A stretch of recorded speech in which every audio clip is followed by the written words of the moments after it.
परहित बस जिनके मन माही, तिन कहूँ जग दुर्लभ कछु नाही। परहित बस जिनके मन माही,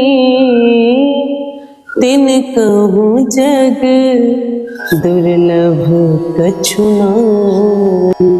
बंधु, जिनके हृदय में परहित होता है, दूसरों के प्रति संवेदना होती है, सद्भावना होती है, प्रेम होता है, गोस्वामी जी कहते हैं तिन कहूँ जग दुर्लभ कछु नाही। उनके लिए इस संसार में कुछ भी दुर्लभ नहीं है, असंभव नहीं है। इसीलिए परहित करिए। राधे राधे।